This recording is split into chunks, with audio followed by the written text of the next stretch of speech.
100 पाय आणि 36 डोकं आहे ती.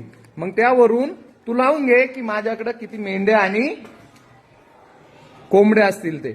म्हणजे त्याने सांगितलं की 100 पाय आणि 36 डोके आहेत, तर तू त्याच्यावरून हिसाब लावून घे आणि मला पण सांग की किती मेंढ्या आणि किती कोंबड्या असतील. फास्ट फास्ट कोणती ट्रिक वापरायची तुम्हाला? दोन चलातील एक रेषीय समीकरण 10वीचं जे तुम्हाला एक्झाम्पल आहे ते. का म्हणलेलं आहे? त्याने विचारलं किती मेंढ्या आहेत, तर पांडूने काय सांगितलं? 100 पाय आहेत आणि 36 डोके आहेत, तर त्याच्यावरून तू हिसाब लावून घे की ह्या किती मेंढ्या असतील म्हणून आणि किती कोंबड्या असतील म्हणून. फास्ट. एकाला ए कन्सिडर करा, एकाला बी कन्सिडर करा. Is equal to 36. A plus B is equal to 36 आणि 2a plus 4b is equal to 100.